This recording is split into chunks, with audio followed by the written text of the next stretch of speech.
कुछ 2-4-8 दिन से सोशल मीडिया के ज़रिए और प्रिंट मीडिया के ज़रिए ये बात की इत्तलात मिल रही थी कि ख्वाजा बिलाल अहमद को गोशा महल की सीट ना मिलने की बुनियाद पर ख्वाजा बिलाल अहमद मजलिस इत्तेहादुल मुस्लिमीन से दस्तबरदारी की जो है गौर व फिक्र में है। इस बात की इत्तलात सोशल मीडिया पर गश्त कर रही थी। मैं आज इसकी वजाहत करने के लिए आपके दरमियान में आया हूँ। मैं सबसे पहले गोशा महल की टिकट का दावेदार यकीनन था, और आज मैं जब मजलिस इत्तेहादुल मुस्लिमीन से दस्तबरदारी इख्तियार कर रहा हूँ तो उसकी सबसे बड़ी वजह यह है कि क्यों सदर मजलिस बैरिस्टर असदुद्दीन ओवैसी साहब क्यों नहीं गोशा महल से अपना उम्मीदवार खड़ा करते। अब इसके ऊपर ये एक ऐसी टॉपिक है जिसके ऊपर बहुत कुछ बोला जा सकता, बहुत कुछ सुना जा सकता, और हर एक की अपनी अपनी एक अलग अलग थॉट है। लेकिन मैं आज इस बात को यहाँ पर क्लियर कभी करना चाहता हूँ कि गोशा महल के अंदर, गोशा महल असेंबली कॉन्स्टिट्यूंसी के अंदर टोटल वहाँ पर मुसलमानों की तादाद 79,000 यानी करीब 80,000 की लिस्ट अक्टूबर के महीने में जारी की गई थी। अभी फाइनल लिस्ट इलेक्शन से 10 दिन पहले कुछ जो है आएगी, जिसके अंदर कुछ बढ़ेंगे या फिर कुछ कम होंगे। तो चलिए मान के चलते हैं कि 80,000 मुसलमानों की तादाद, हम इसको मान के चलते हैं 80,000 की तादाद वाला वो कॉन्स्टिट्यूंसी है। दूसरी बात मैं यहाँ पर यह भी वाजे कर देना चाहता हूँ कि अगर हम माजी में हमारे इंतखाबात को अगर देखेंगे तो मलकपेट जो कॉन्स्टिट्यूंसी है, जहाँ से अहमद बिन अब्दुल्ला बलाला जो पहली मरतबा 2009 में वहाँ से कामयाब हुए थे, वो सिर्फ़ और सिर्फ वो 30,000 वोट लेके कामयाब हुए थे। बाइकल्ला से वारिस पठान जो पहली मरतबा 2014 के इंतखाबात में कामयाब हुए थे, 25,000 वोट लेके एमएलए बन गए थे। बलाला साहब मैं समझता हूँ 30,800 कुछ वोट थे, वो लेके जो है वो एमएलए बन गए थे। जो कॉन्स्टिट्यूंसी में 80,000 मुसलमान हमारे हैं, उस 80,000 मुसलमानों की कॉन्स्टिट्यूंसी में हम अपना कैंडिडेट क्यों नहीं खड़ा करते। यहाँ पर मैं पूछना ये चाहता हूँ, मजलिस इत्तेहादुल मुस्लिमीन की फाइनल लिस्ट आ चुकी है। मजलिस इत्तेहादुल मुस्लिमीन जुबली हिल्स से भी जो है अपना एक उम्मीदवार खड़ा करी है, राजेंद्र नगर से भी एक अपना उम्मीदवार खड़ा करी है। क्या हैदराबाद के मुसलमानों को इस बार ये बात को समझना ज़रूरी है कि हमको अजहरुद्दीन को हराना ज़रूरी है या राजा सिंह मलून को हराना ज़रूरी है? इस बात का जवाब आपको नहीं मिलेगा, लेकिन इसका जवाब आपको यकीनन मिलेगा। हिकमत अमली समझो कुल मजलिस इत्तेहादुल मुस्लिमीन की हिकमत अमली के नाम पे मुसलमानों के जज्बात से जो है हमेशा खेला जाता है। जहाँ पर 2009 का जो स्टाइल था मलकपेट पे, जिस अंदाज में मलकपेट कॉन्स्टिट्यूंसी पे मजलिस इत्तेहादुल मुस्लिमीन ने अपना कब्जा गाड़ा, अपनी हुकूमत वहाँ पर जो कायम की, जो अब तक भी कंटिन्यू चल रही है, क्या हम उस अंदाज में गोशा महल नहीं लड़ सकते थे? इसका जवाब आपको नहीं मिलेगा, कोई भी इसका जवाब नहीं देगा। वो मलून दिन बर दिन सरकार की शान में गुस्ताखी करता है, हम मुसलमानों के दिलों को ठेस पहुंचाने वाले बयानात देता है, और मेरी जमात कुल हिंद मजलिस इत्तेहादुल मुस्लिमीन के पास ऐसा कोई प्लान, ऐसा कोई मंसूबा नहीं है कि उस मलून को हराया जाए। क्योंकि ये तमाम लोग जानते हैं कि मैं कांग्रेस से जब मजलिस इत्तेहादुल मुस्लिमीन में दोबारा शमूलियत इख्तियार किया था, जब बैरिस्टर असदुद्दीन ओवैसी साहब ने ये बात को हमको कहा था कि आइए भारतीय जनता पार्टी को हराने के लिए आप हमारा साथ दीजिए। शायद लोगों को याद नहीं है, लेकिन हैदराबाद के लोगों का हाफिज़ा भी बड़ा कमज़ोर होता है। उस वक्त भारतीय जनता पार्टी एक बहुत बड़े पैमाने पर म्युनिसिपल इलेक्शंस के अंदर जो है वो काम कर रही थी, जिसके नतायज भी आपके सामने हैं। उनके पास 40 से ज़्यादा कॉरपोरेटर्स उनके कामयाब हुए।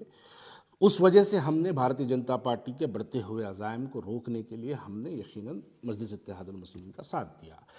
अब यहाँ पर सवाल ये पैदा होता है कि आप बिहार जाकर वहाँ पर 100 सीटें लड़ाते हैं, जहाँ पर आपकी कोई शाख नहीं है। गोशा महल में आपके 2 कॉरपोरेटर, जहाँ पर आपकी कोई शाख नहीं है। उत्तर प्रदेश जाके आप वहाँ पर 100 से ज़्यादा सीटें लड़ाते हैं। गोशा महल हैदराबाद पार्लियामेंट्री कॉन्स्टिट्यूंसी में आता है, जहाँ के एमपी खुद असदुद्दीन ओवैसी साहब है, और जो हर इंतखाबात में जब जब इलेक्शन होते हैं, पार्लियामेंट के जब भी इलेक्शन होते हैं, असदुद्दीन ओवैसी साहब वहाँ से 30-30 हज़ार, 40-40 हज़ार वोट जो है असदुद्दीन ओवैसी साहब वहाँ से हासिल करते हैं। क्या मजलिस इत्तेहादुल मुस्लिमीन जहाँ पर 40,000 वोट हासिल करती है, जहाँ पर उनके 2 कॉरपोरेटर मौजूद है, जहाँ पर उनके इफ्तदाई के सदर मोहतमदीन मौजूद है, जहाँ पर उनकी एक बड़ी तादाद में जहाँ पर जो है उनके एक 80,000 से ज़्यादा मुसलमान वोटर्स जहाँ पर मौजूद है, क्या मुसलमान वहाँ पर अपना कैंडिडेट मजलिस इत्तेहादुल मुस्लिमीन नहीं खड़ाती? इसका जवाब आपको दूसरी जानिब से ये मिलेगा, ये कहेंगे कि नहीं, हिकमत अमली समझो, हम टीआरएस या कांग्रेस की तायद में अपने कैंडिडेट का ऐलान करते हैं। हमने माजी में भी देख लिया कि आपने इससे पहले मुकेश गौड़ की तायद की, वो भी हार गया। इससे पहले आपने टीआरएस की तायद की, वो भी हार गया। इस मरतबा बीआरएस की तायद करेंगे, वो भी हारेगा। आपके पास कोई मंसूबा नहीं है। क्यों? ऐसी क्या बात है जो राजा सिंह को जो है आप इतनी शिद्दत से मोहब्बत करते हैं कि उसको आप बार बार कामयाब कराना चाहते हैं? अब मैं वाज़े तौर पे कह दूं, आने वाले पार्लियामेंट इलेक्शन में आप देख लीजिए, उस मलून को भारतीय जनता पार्टी का कैंडिडेट बनाया जाएगा पार्लियामेंट इलेक्शंस के लिए हैदराबाद के। जैसे ही वो कैंडिडेट बनेगा, ये तमाम जितनी शिकायतें हैं आपके मेरे जैसे लोगों को, जितने भी लोगों को जो है नाराज़गियाँ हैं, ये तमाम नाराज़गियों को बुलाया जाएगा और फौरी इस मलून को ला के आपके सामने खड़ा कर दिया जाएगा। हैदराबाद के मुसलमान जज्बाती नारे लगाते हुए निकलेंगे अपने मकानों से, भारी अक्सरियत से मजलिस इत्तेहादुल मुस्लिमीन को कामयाब कर दी। इस वजह से मजलिस इत्तेहादुल मुस्लिमीन हमेशा एक ऐसे फ़िरका परस्त चेहरे को हैदराबाद के अंदर सियासी तौर पर ज़िंदा रखती है। आप अगर उसकी तारीख देखेंगे तो वो बदमबाल रेड्डी की शक्ल में कभी ज़िंदा रहा, कभी आले नरेंद्र की शक्ल में ज़िंदा रहा, कभी इस मलून की शक्ल में ज़िंदा रहा, कभी बंडारू दत्तात्रेय की शक्ल में ज़िंदा रहा, कभी किशन रेड्डी की शक्ल में जिंदा रहा। तो ये हमेशा इस तरीके से मजलिस इत्तेहादुल मुस्लिमीन एक अपने फ़िरका परस्त चेहरे को जिंदा रखती है। अरे हमने बाइतल्ला के अंदर, महाराष्ट्र के जब इलेक्शन हुए, बाइकल्ला के अंदर 25,000 वोट लेके हैदराबाद, 25,000 वोट लेके बाइकल्ला से वारिस पठान वहाँ से जो है एमएलए मुंतखब हो गया। मलकपेट को जब आप देखेंगे, मलकपेट के अंदर 30,000 वोट लेके अहमद बिन अब्दुल्ला बलाला पहली मरतबा एमएलए बन गए। जाहिर सी बात है, बनने के बाद अपनी कारकर्दगी करेंगे, वहाँ पर मुसलमानों के वोटों की तादाद बढ़ाने का काम करेंगे। अरे हम लड़ेंगे ही नहीं तो हम जीतेंगे कहीं को? फिर वो काशीराम का नारा कहाँ गया बैरिस्टर असदुद्दीन अवैसी साहब के, पहली बार लड़ेंगे, दूसरी बार हराएंगे, तीसरी बार जीतेंगे? वो नारा क्या सिर्फ बिहार, उत्तर प्रदेश और महाराष्ट्र के लिए है? क्या वो नारा इनके लिए, गोशा महल के लिए नहीं बनता? ये बातें समझ के बाहर है।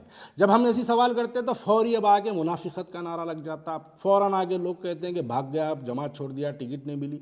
अरे मेरे को टिकट मिलो ना मिलो, अगर टिकट की मुझे ख्वाहिश होती तो मैं बैरिस्टर असदुद्दीन अवैसी से याखुतपुरा पूछता। अगर मेरे को एमएलए बनने की ख्वाहिश होती तो मैं बैरिस्टर असदुद्दीन अवैसी से चंद्रान गुप्ता पूछता। अगर मुझे एमएलए बनने की ख्वाहिश होती तो मैं बैरिस्टर असदुद्दीन से चार मीनार पूछता। मैं क्यों बैरिस्टर असदुद्दीन अवैसी साहब से मैंने क्यों गोशा महल पूछा? मैंने उनसे गोशा महल इसलिए पूछा कि उस मलून को उसकी भाषा में, उसकी ज़बान में जिस तरीके से आप, वो हमारे दिलों को तकलीफ पहुंचाता है। सियासी जमहूरियत है, जमहूरियत में हमको मौका मिलता है, मौके के तहत हम जाके उसको उसकी भाषा में ज़बान देते और मुसलमानों के इत्तेहाद का मुजाहरा करके हम उसको बता के आते। लेकिन नहीं, उसको सियासी तौर पे ज़िंदा रखना है, इस वास्ते वहाँ पर उसको कामयाब होने के लिए फ्री वक्त दिया जाता है। 3 इलेक्शन में उसको फ्री वक्त दिया था। आप सवाल करिए बैरिस्टर असदुद्दीन अवैसी साहब के पास कि क्या मनसूबा है बैरिस्टर असदुद्दीन अवैसी साहब के पास राजा सिंह को जो है गोशा महल से रोकने के लिए? कोई जवाब नहीं मिलेगा आपको उसका। अरे ठीक है, आपको अगर ख्वाजा बिलाल का चेहरा पसंद नहीं है, आपको ख्वाजा बिलाल का अगर जो है ज़ुबान पसंद नहीं है, माजी में ख्वाजा बिलाल ने बहुत सारे मजलिस इत्तेहादुल मुस्लिमीन के खिलाफ बयानात दिए हैं, अगर इस बुनियाद पे ख्वाजा बिलाल आपको पसंद नहीं है तो आपके पास जो पसंदीदा चेहरे बहुत से हैं जिनके चेहरों को देख के आप मुस्कुराते हैं, उसमें से कोई एक चेहरे को लेके आके गोशा महल दे देना था। वो मुसलमान को खड़ा करना था वहाँ पर, आप मुसलमान को वहाँ पे खड़ा करके आप उसकी तायद करना था।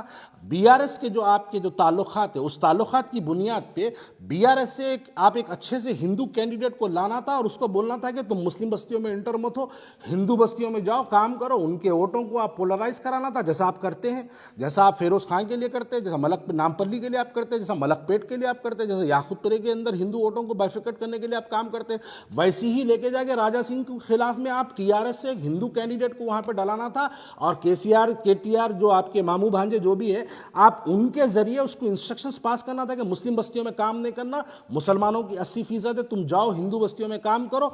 असदुद्दीन अवैसी साहब निकल के अगर गोशा महल में मुसलमान बस्तियों में 80,000 वोटरों के दरमियान में अगर फिर के असदुद्दीन अवैसी साहब पैदल दौरे कर करके अगर मुसलमानों को वहाँ पे जो है बेदार करते, 80,000 में अगर 55,000 भी मुसलमान अगर निकल के अगर मुस्लिम कैंडिडेट को वोट दे दिया तो मैं ये सवाल हैदराबाद की आवाम के लिए छोड़ता हूं, क्या ये मलून हारता नहीं सकता था?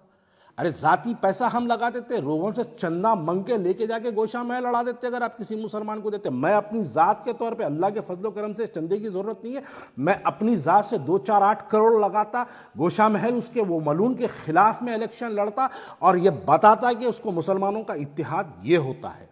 लेकिन इसका कोई प्लान नहीं है आपके पास। अब उसकी आप तैयारी कर रहे हैं, उसको लोकसभा में लाने की तैयारी है, इस वजह से उसको वहां पे फ्री वॉक दिया जा रहा है। और ऐसी जमात के साथ रहना मैं नहीं समझता मेरे लिए जो है काबिल फ़ख्र हो। इसलिए इस बुनियाद पर मैं आज मजलिस इत्तेहादुल मुस्लिमीन से दस्तबरदारी का ऐलान करता हूँ। मैं मजलिस इत्तेहादुल मुस्लिमीन छोड़ने का ऐलान करता हूँ। आगे मैं क्या करूँगा, किसके साथ जाऊँगा भी या नहीं जाऊँगा, या सियासत में रहूँगा या नहीं रहूँगा तो किसके साथ रहूँगा, इसका ऐलान मैं सोशल मीडिया, प्रिंट मीडिया के ज़रिए मैं हमारे लोगों तक पहुंचाते रहूँगा। लेकिन ये बात बिल्कुल हैदराबाद के मेरे जैसे मुसलमान के लिए नाकाबिल कबूल है कि क्यों नहीं हम गोशा महल में, जहाँ पर 80,000 मुसलमान हमारे हैं, क्यों नहीं हम वहाँ से मुसलमान के कैंडिडेट को खड़ा करते हैं?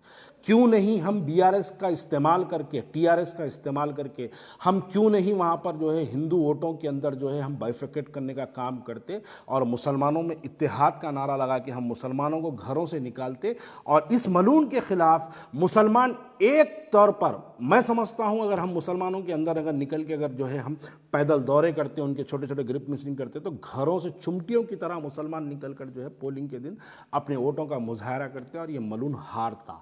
आप देखिए कोई पॉलिसी नहीं है मजलिस इत्तेहादुल मुस्लिमीन के पास। एक पॉलिसी बता दीजिए कि राजा सिंह को, मलून को हराने की एक पॉलिसी बता दीजिए।